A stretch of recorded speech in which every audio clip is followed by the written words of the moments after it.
these other nations. God absolutely had expectations from these other nations, and that's why we're seeing the judgments being brought on them, or being prophesied about here, that God is going to bring, is because God still had expectations for them.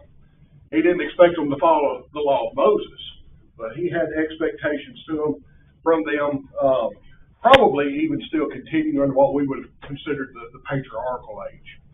So there were definitely prophets from Israel that went and dealt with these other nations. Probably the most famous one was Jonah. If God was not dealing with the other nations, then why would he have ever sent Jonah to Nineveh to tell them to repent? So we see that going on. We see even Elijah one time interacting with the nations around him. Remember, he ran off and he hid in the cave there for a little while. Do we remember what God told him to do when he left the cave? He was going to go anoint Jehu, king of what? Israel. He was going to go make Elisha, his prophet, in his stead. What was the other thing he was going to do? He was going to anoint another man king. He was going to appoint a new king up in Syria. Yeah, he was going to anoint Hazael as king in Syria, wasn't he? So we see God even operating then outside of Israel. So we don't want to get that idea, and maybe I was the only one that ever had it, but you think back, God gave visions to Nebuchadnezzar. He had the hand coming right on the wall there for Belshazzar. Belshazzar or Belshazzar? Belshazzar. Belshazzar was Daniel, wasn't it? There was another name for Daniel that was very close to it. So God definitely dealt with them. So as we look back in chapters 10 and 14, I'm going to add something there. You told me. Go right ahead. Well, like the prophecy against Moab even talks with really compassionate language toward Moab. Verse 5 of chapter 15, my heart cries out for Moab. Down in chapter 16, verse 11, therefore my heart intones like a harp for Moab, my inward feelings for Kir Hareseth. So it's there's compassion there. Right alongside the need to punish them, God, at least speaking through the prophet, is saying, it breaks my heart. It breaks my heart that I have to treat Moab like this. Right. Absolutely. Okay, we'll come back to that in just a few minutes. We're going to talk about Moab probably a little bit more in particular, maybe a little bit more than we do some of the others. But chapters 10 and 14, we see that God is going to bring judgment on Assyria. In chapters 13 and 14, we see that judgment was pronounced against Babylon. Babylon at this point probably was not even recognized as much of a power, certainly not the world power that they would become, and against the Philistines. Okay? So God is pronouncing judgment on them. You get into chapters 15 and 16, and God's going to prophesy judgment against Moab, like Ryan was just talking about there, that this judgment is coming. Then in chapter 17, Isaiah prophesies judgment against Syria and Israel, against Syria and the 10 northern tribes. Ephraim is what it's called. And then in chapters 18 through 20, we see Isaiah prophesying against Egypt and against Ethiopia. So these nations, they weren't under the law of Moses. They weren't God's chosen people, but God still had expectations for them. Now, we've covered chapters 15 through 20, so we're good? Can't say we didn't get to some of it. But let's go back now and begin to talk about some of these nations in particular. The first one that's talked about is Moab. Moab there in chapter 15. And I think to kind of sum up chapter 15, the entire land of Moab was going to be destroyed. There was going to be wailing and misery all through the land of Moab. He mentions several different cities. Some of those cities we know where they are now. Some of them we can kind of guess as to where they were. But those cities were scattered all over Moab. So this destruction and this judgment was going to be nationwide. And it was going to be felt by everyone who was a Moabite. There's also going to be weeping all through the land. And this was something that got my attention there in chapter 15, is the amount of weeping and crying. There's about 12 different places in chapter 15 where it's mentioned that they will be weeping or crying out. There in chapter 15 and verse 2, it says that they're going to go to the high places to weep. Now, this would have been the high places where they would have gone to worship their idols, where they would have gone to actually party and have a good time, enjoy themselves, and let loose. But now these are going to be places of weeping. These are going to be places of sadness. It also says they're going to wail, Moab will wail over Nebo. Verse 3, down towards the last part of it, everyone will wail, weepingly, bitterly. First part of verse 4, they will cry out. Last part of verse 4, the armed soldiers of Moab will a cry of destruction. Verse 8, cries gone all through the borders. It's wailings to Eglaim. It's wailings to Beer Elam. So just over and over again, it is mentioned that they were going to cry. That this destruction was going to be so bad that it was going to bring tears to them. That even the strongest were going to be broken down into tears. Any thoughts over that, anybody? Weeping isn't just sad. Weeping is like overwhelming. That's what we always think of it. Somebody's weeping. They're not just, a little sad. Yeah, we can weep for different reasons, can't we? Yeah. I mean, we can cry for joy. We're overwhelmed with joy. We see that at weddings, but that's not what's going on here. It's really a strong language from God. Absolutely. Yeah, when you read about hair, being bald or losing a beard, that's sadness to the point of mourning. Just to emphasize Adam's point. But I guess I'll look at verse 5. My heart cries, and God's heart is even hurt at this. Yeah. There's some differing opinions, and I think Brother Harkrider puts that says my heart cries. He puts that on Isaiah. I don't know which one. It seems like maybe God might be a little better. I went with Isaiah because I think that's what he had there. But certainly one or the other. You think even if it was Isaiah that was crying, his heart would have been overwhelmed at the destruction and misery of really what had been Israel's enemy for many years. Does anybody know who Moab was? I meant to ask that earlier. Where did Moab come from? Lot's son. He was Lot's Incest. Yeah, by his oldest daughter. So Moab was the son by the oldest daughter. Remember, after Sodom, they got Lot drunk and slept with their father, both the daughters. Moab was a result of that with the oldest daughter, and Ammon was a result of that with the youngest daughter. So these were actually kinspeople of the Israelites, but still, they were bitter enemies throughout their history. Lincoln, didn't some of the Israelites, 2.5 tribes, live on that side of the Jordan? And at this time in history, would they still be there? Like punished along with the people that were natives? I don't know how many of them were left on that side of the river, but they had conquered most of that. Ephraim and was it the half tribe of Manasseh was on that side? So at this point, I'm not sure how many were left. Probably not many. Yeah. Well, they had so many wars with the Moabites and the Ammonites and the Syrians. By this time, especially since the 10 northern tribes had gotten away from God, they had not at this time probably gone away into Assyrian captivity yet, but they had dwindled greatly in their number. Anything else? Okay.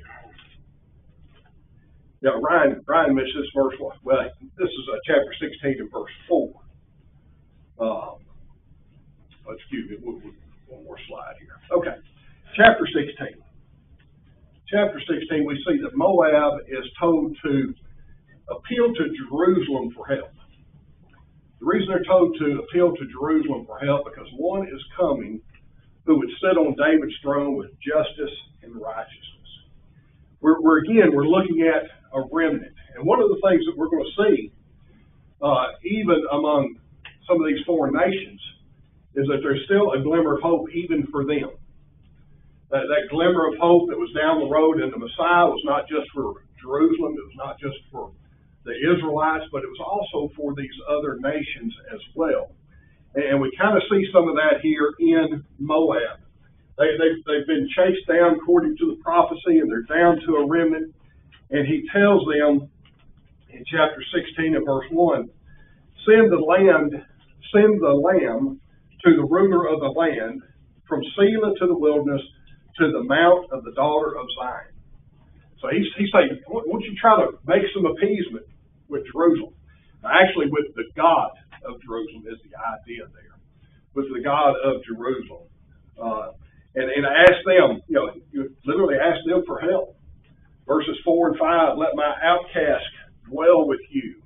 Be a shelter to them from the face of the spoiler. For the extortioner is at an end. Devastation ceases. The oppressors are consumed out of the land. In mercy, the throne will be established. This is where it starts turning messianic. And one will sit on it in truth in the tabernacle of David, judging and seeking justice and hastening righteousness. So we even see that glimmer of hope in the Messiah there being pointed out for Moab. Any other thoughts from anybody over Moab? Verse 6 kind of points out their downfall was their pride. Do what? Their downfall was their pride. Yes. Pride was their downfall. And it seemed that they were unwilling, to turn to Jerusalem or actually turn to God for help. But verse 14 kind of sums up their situation. It says, but now the Lord has spoken, saying within 3 years, as the years of a hired man, the glory of Moab will be despised with all that great multitude, and the remnant will be very small and feeble. So they've got 3 years, and they're going to be destroyed. Anything else? Now we're going to get into some things that I'll tell you right now I don't have all the answers to. I think we can get an overall picture on some of this stuff as to what God is talking about.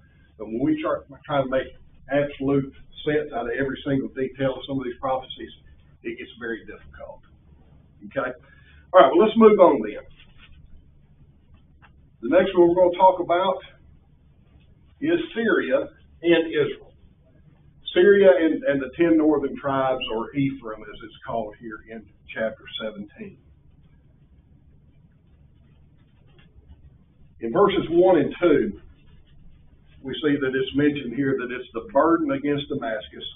Behold, Damascus will cease from being a city, and it will be a ruinous heap. The cities of Roar are forsaken. They will be for flocks which lie down, and no one will make them afraid.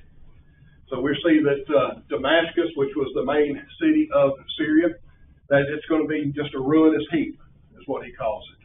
And some of these other cities that were going to be in that area, pretty much going to be ghost towns. It's just going to be a place for the flocks to go and live. And there's not going to be anybody there to even terrify the flocks. In verse 3, we notice that Israel is lumped in here with them. Israel and Syria were going to suffer the same fate. God would shake both of them like an olive tree and leave only a few olives. It talks about he was going to be like going through it and reaping them like the heads of grain. There's just going to be a little bit left. And it's, again, talking about just a remnant of the people are going to be left. Verse 3 says, the fortress also will cease from Ephraim. That's the 10 northern tribes. The kingdom from Damascus, and the remnant of Syria. They will be as the glory of the children of Israel, says the Lord of hosts. They will be like the glory of the children of Israel. they're going to meet the same fate of the children of Israel. That's what he's talking about there. Because he goes into verse 4 and says the glory of Jacob is going to wane. They're going to be going from being fat to being lean, to being threshed and to being harvested by God and leaving just a few. Any thoughts over that from anybody? Okay. One thing to think about is sometimes people, like Bible skeptics, will read things like this and say, well, but the city wasn't destroyed immediately, or it was destroyed and then was rebuilt, so does that mean the prophecy never came true? So they'll look at Jericho, for example. Like, there's a modern-day Jericho, and yet the Bible says, I'm going to destroy Jericho, and no one's ever going to live there ever again. That's not really what the Bible says. So I think maybe an answer for that is, the point of these prophecies is not to say that Damascus will be destroyed and no one will ever live there again. There will never be another Damascus in human history. What it's saying to these people is, the city that you live in, that you think is so permanent and so glorious, I can wipe that off the face of the earth. And people may come and rebuild it. I can wipe that one off the face of the earth. Rebuild it again. I can wipe that one off the face of the earth. Essentially, the lesson is, the thing that you think is so permanent that you rely on, your fortified city, is just like dust on a bookshelf to God. He just has to blow on it, and it's gone. So it's the impermanence of man's fortifications that's kind of a lesson there. Okay, good point. Anything else? Why do you think God would have lumped the 10 northern tribes and Syria together here? They made an alliance, haven't they? Against Ahaz. Against Ahaz and against Assyria. So, yeah, they had made an alliance against Ahaz and Judah. They wanted to replace him and put their own puppet king in place down there. But all of this was geared towards them being able to withstand Assyria as well. And so God looks at the 10 northern tribes and says, you know what? Rather than you turning to me for help, rather than you turning to me for protection, you turn to Syria, and guess what I'm going to do to Syria? I'm going to destroy them right along with you.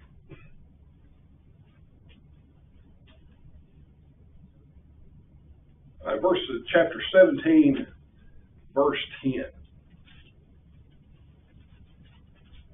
God gives a reason why he is going to destroy them. Because you have forgotten the God of your salvation and have not been mindful of the rock of your stronghold.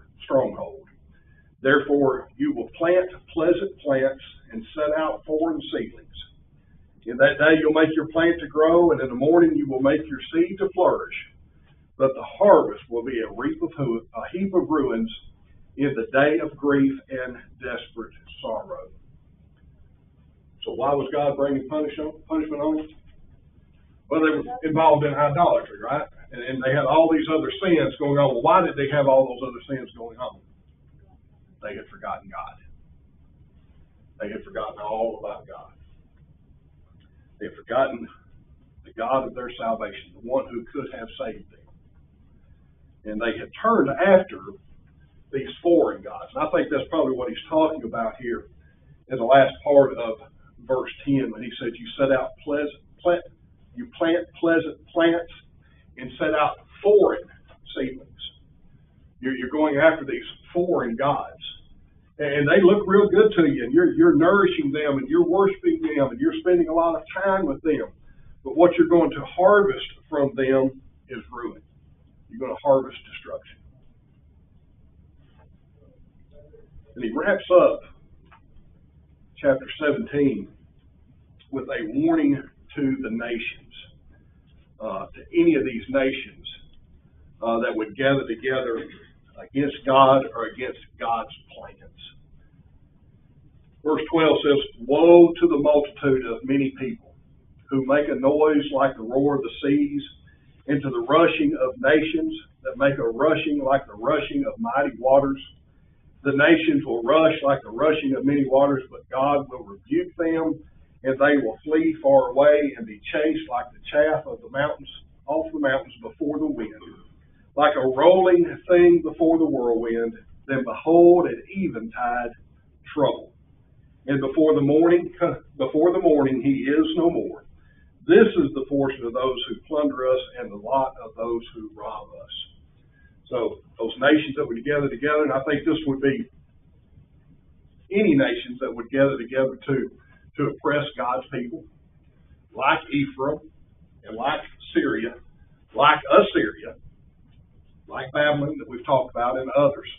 God says, you're not going to last. None of you are going to be able to stand. Any thoughts, any other comments over chapter 17 from anybody? Okay. Chapter 18. This is one of those that I probably read 5 different commentaries on some of this and got 5 different answers. 5 different thoughts, 5 different ideas about who's being talked about and who's being sent and all this kind of stuff. But we're going to go with my best idea, and if you've got other thoughts, then let's hear them. But we start off in verses 1 and 2, and we see Ethiopia is sending out men, and it seems to me that they're sending out men probably to gather their troops to get ready to battle Assyria. Some other thoughts on that is that they were sending maybe ambassadors to Jerusalem to try and align themselves with Jerusalem to help fight against Assyria. And this is all a warning to Jerusalem not to battle with them or not to engage with them. But chapter 18, verses 1 and 2, it says, woe to the land shadowed with buzzing wings, which is beyond the rivers of Ethiopia. Now, I would know exactly where that was talking about. If it was talking about the land of buzzing wings beyond the river of Mississippi. That would be Arkansas. It would. Man, mosquitoes over there are awful. But this is probably talking about bugs and the land of Ethiopia, what it's actually talking about here. But he goes on and says, which sends ambassadors by sea, even in vessels of reed on waters, saying, go swift messengers to a nation tall and smooth of skin, to a people terrible from their beginning onward, a nation powerful and treading down, whose land the rivers divide.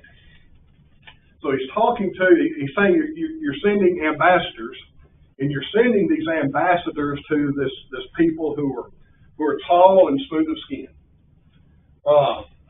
Now, who is that? Who is he sending to that be tall and smooth of skin? Well, that's a subject of debate, but I think what he's talking about there, he's actually sending people to other Ethiopians, other tribes of the Ethiopians, and trying to gather them to battle. And I think that's, for the most part, the pretty common interpretation of who those people were. Some think maybe if they were sending them to the Assyrians to try to plead for peace, but this doesn't seem to be the case. Any thoughts on that? Any ideas? Brian, you got any ideas there? I think one thing that you could take away from it is that you think about the world that people of Judah knew. The further south you go, it becomes a land that they're just not familiar with. Like it's people that they've never seen before. Most of their interaction has been with other Semitic people and Persian people and Assyrian people. People from the north and people from the east. And the idea of, if you just get through the Sahara Desert, there's an entire continent of people down there that you don't know their language, you have no customs that you share with them. The Sahara Desert always provides this barrier, and so you have this thin strip of arable fertile land around the Nile River that provides a bottleneck for populations. So I think the idea that I would take away from chapter 18 is you could go to the edges of the map. You could go beyond the edges of the map to a strange and faraway land of people that look different from you. And even them, warriors from a faraway land in sub-Saharan Africa, even they're subject to God, and they're not going to help anybody when God is against you. Right. There's nobody that's beyond his reach. Yeah. Absolutely. Yeah, when we start talking about going down south, they probably had little interaction with Egypt since they came out of Egypt. There was some, but not a tremendous amount. But even further south than that would not have been a lot of interaction, although there was one time that one of the Ethiopian kings came up with a 1,000,000-man army. Well, I think that was against King Uzziah, if I remember right. He came up with a 1,000,000-man army against him. And Uzziah, if I remember the story right, Uzziah was able to defeat him, but it was an Ethiopian army. But, so they've got this, they've got sent out here for their warriors. And God is going to tell them, so look, just stop. Just stop. Because I'm fixing to show you something that everybody is going to recognize, or everybody should recognize. In verses 3 through 6, God proclaims not just to them, but to all the world that he will destroy Assyria in his time. Starting here in verse 3, all inhabitants of the world and dwellers on the earth. When he lifts up a banner on the mountains, you see it, and when he blows the trumpet, you hear it. For so the Lord said to me, I will take my rest, and I will look from my dwelling place like clear heat and sunshine, like a cloud of dew in the heat of harvest.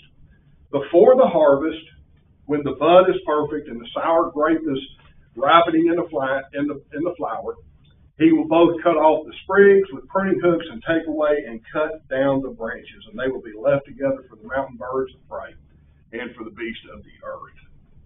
So I think what he's talking about here is the destruction of Assyria. That God says, I'll take care of that in my time. And they're just going to be left scattered on the mountains. In Ethiopia, if you were to come up here, there's nothing you're going to be able to do. You're not going to be able to defeat them until I'm ready to defeat them. And so God's just kind of laid out, just stop. Just stop right there. This will be taken care of in my time. Then in verse 7, it says, after God has destroyed his enemy, then tribute will be brought by the Ethiopians to Mount Zion. Again, we see with this foreign nation kind of another glimmer of hope here. He says, you go ahead and take your punishment. You got punishment coming. You go ahead and take it. But afterwards, there's going to be a glimmer of hope, kind of some messianic overtones here. That there's going to be a coming day when some Ethiopians are going to be brought, will bring their tribute to Mount Zion. Now, if we look at that Mount Zion, we think of that as the church. You think of any Ethiopian that might have fit that bill? The Ethiopian eunuch. Yeah. Now, when did he go to Mount Zion? This one that we're talking about. Before or after he left Jerusalem? Passover. Wasn't there Passover?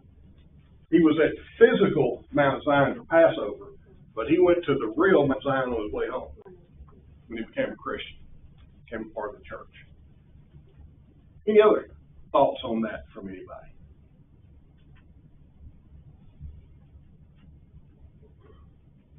All right.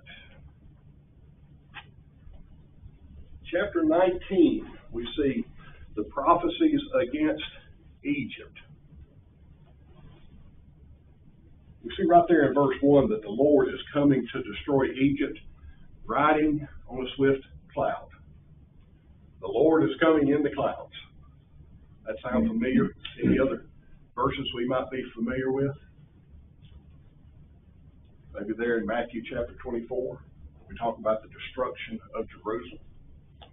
And I think there's another case or two that we find in the Old Testament where it talks about God coming in the clouds. There in Matthew chapter 24 and 30, it says, then the sign of the Son of Man will appear in heaven, And then all the tribes of earth will mourn, and they will see the Son of Man coming on the clouds of heaven with power and great glory. Just similar language, talking about the destruction of Jerusalem there in Matthew chapter 24, as the language we see that God's using here when he talks about the destruction that's going to be coming on Egypt. That Christ is going to be coming not just on clouds, but on swift clouds. Any thoughts? In verses 2 through 17, kind of lays out some of the destruction that is going to be brought on Egypt. And we're going to see God bringing civil war against them. We're going to see drought. And we're going to see their wise men being confounded by God and just not having any answers. They're going to run out of work. The laborers are not going to have anything to do. So God is going to bring all these different punishments on them. Verse 2 of chapter 19. It says, I will set Egyptians against Egyptians. Sounds like civil war, doesn't it? Everyone will fight his brother, and everyone against his neighbor, city against city, kingdom against kingdom. You go down to verse 5, and it says the waters will fail. They're going to suffer from drought, and it was not going to be just a little bit of a drought. Now, Ryan mentioned a while ago what they depended on and what Ethiopia depended on was that Nile River, that narrow strip on either side of it. You know, that's where they grew their crops. That's how they sustained themselves. That was their lifeline. It actually was one of their gods, the Nile River. So it's going to dry up. It's going to dry up. He goes on and says in verse 6, the rivers will turn foul. The brooks of defense will be emptied and dried up. The reeds and rushes will wither. The papyrus reeds by the river, by the mouth of the river. And everything sown by the river will wither, be driven away, and be no more. So we see this natural disaster, what we might call it, this calamity brought on them by God of the river itself drying up. All of their crops were going to be dry up and blow away. And he goes on even farther because the rivers had drawn up. In verse 8, the fishermen also will mourn. They won't even be able to enough water to fish in. The fishermen are going to mourn. Verse 10, all who make wages will mourn or be troubled of soul. So you've got the people who are out here, but the laborers, you know, those are the guys that fish. Those are the guys that planted the crops and who harvested the crops. And the folks who took the crops and made different things with them. The ones who, you know, picked and harvested the cotton over there and then took the cotton and turned it into, you know, the material that they needed. Those are the ones who made wages. That was your common labor. And they were going to be troubled of soul. Verse 12 says, where are they? Where are your wise men? Where are your guys that are so smart? And Egypt was renowned for their wisdom. You know, we talk about Egypt today. They were able to do things in Egypt back then that we still don't understand today. There's a lot of things they were able to do, especially when you start talking about how did they put those pyramids together. They were very wise, very intelligent people. They were problem solvers. But nobody was able to solve this problem, were they? Because this was brought on them by God. Any thoughts down through about verse 17? All right. Then in verse 22, we see God will both strike and heal. God will both strike and heal Egypt. And the Lord will strike Egypt. He will strike and heal it. They will return to the Lord, and he will be entreated by them and heal them. So here we see, again, punishment being brought on them by God. We also see that little glimmer of hope. That not only was God going to punish them, but he was going to heal them. There was going to be an opportunity down the road for them to be able to be a part of the kingdom of the Messiah. He says there in verse 23, or verse 22, or 23. In that day there will be a highway from Egypt to Assyria, and the Assyrian will come into Egypt, the Egyptian into Assyria, and the Egyptians will serve with the Assyrians. So you're going to see these two nations that were enemies are going to be joined together. And then in verse 24, Israel will be one of the three with Egypt and Assyria. A blessing in the midst of the land, whom the Lord of hosts shall bless, saying, Blessed is Egypt, my people, and Assyria, the work of my hands, and Israel, my inheritance. So when would that have been? When would these nations have come together? Day of Pentecost. Day of Pentecost. Yeah. In the church. Okay. That's the Messianic age. That is talking about the time that the church was established. And that's when not just these nations, but what nations? All nations. All nations come together in the church. But in every case, how many is it? It's always a remnant. It's always a small part. It's always a few from each of these nations. Got one more slide there. Should be pulled up.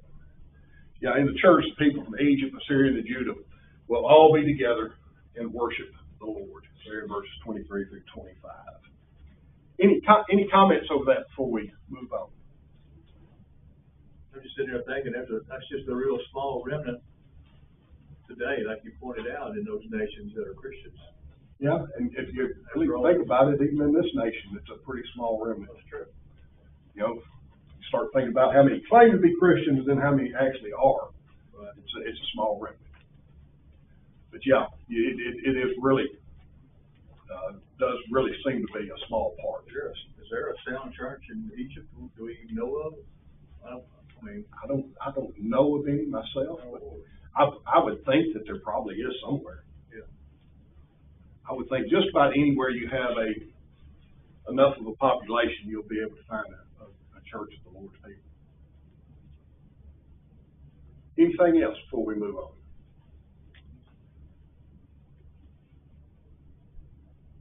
All right. Chapter 20. Chapter 20 is kind of interesting. Verses 1 through 4.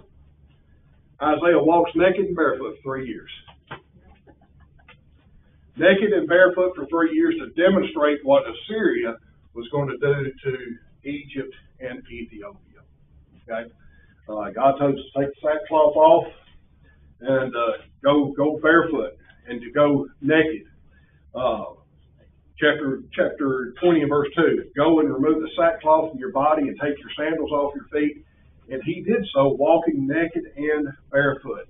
Verse 3, then the Lord said, just as my servant Isaiah has walked naked and barefoot for 3 years for a sign and a wonder against Egypt and Ethiopia, so shall the king of Assyria lead away the Egyptians as prisoners and the Ethiopians as captives, young and old, naked and barefoot, with their buttocks uncovered, to the shame of Egypt.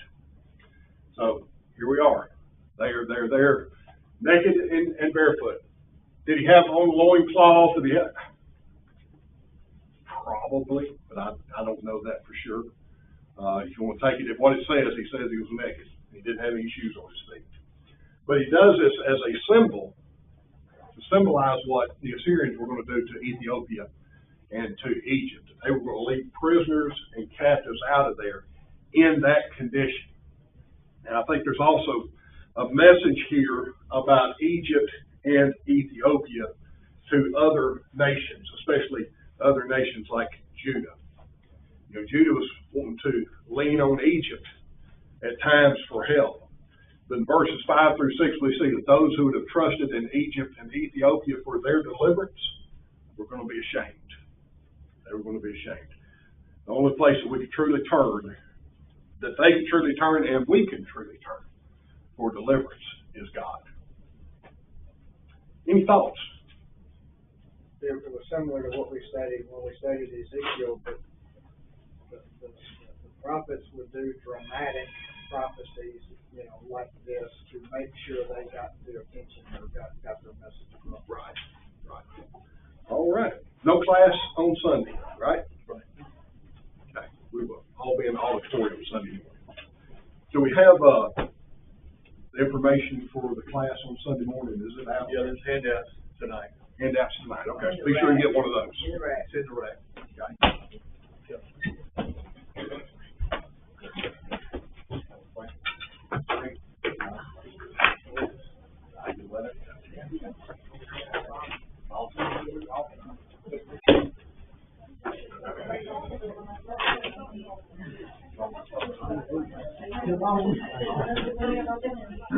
know, Lee, when I was teaching Ezekiel 2 quarters ago,